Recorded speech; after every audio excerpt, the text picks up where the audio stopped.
শেখ হাসিনার ছবির ব্যানার দিয়ে বই বিতরণ, বিচার চাইলেন বিএনপি নেতা।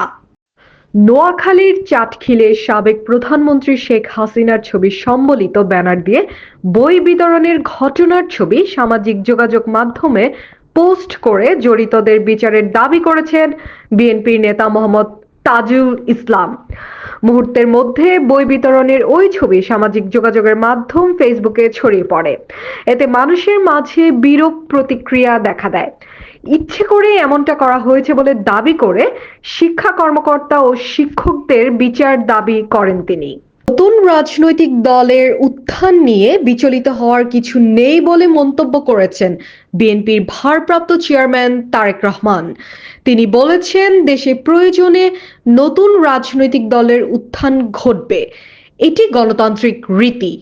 নতুন রাজনৈতিক দলের উদ্যোগকে স্বাগত জানিয়ে তারেক রহমান বলেন, রাষ্ট্র ও রাজনীতির প্রয়োজনে বিএনপি সব গণতান্ত্রিক উদ্যোগকে স্বাগত জানায়।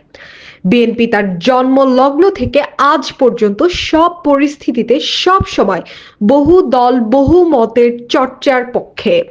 এক্ষেত্রে বিএনপির দৃষ্টিভঙ্গি অত্যন্ত স্বচ্ছ। জনগণ কোন রাজনৈতিক দলকে গ্রহণ করবে কিংবা বর্জন করবে, নির্বাচনের মাধ্যমে সেই রায় দেবে।